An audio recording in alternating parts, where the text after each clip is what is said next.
গেলে যাবে সবার সাথে।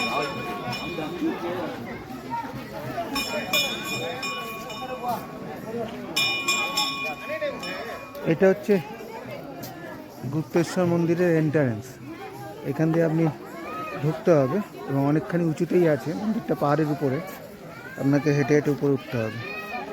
যাই হোক, আমরা এখন জুতো রেখে আস্তে আস্তে উপরে উঠবো। আস্তে আস্তে উপরে উঠবো আমরা। এই মন্দিরটা শুরু হবে এখান দিয়ে, এটাই হচ্ছে এন্ট্রান্স।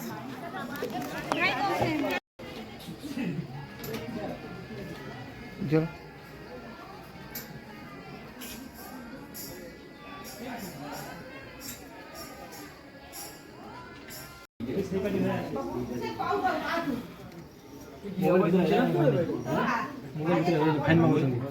মোবাইল স্টপ করে রেখে দিন না।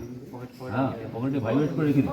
আমি তো ছবি চিন্তাও করি সব আছে।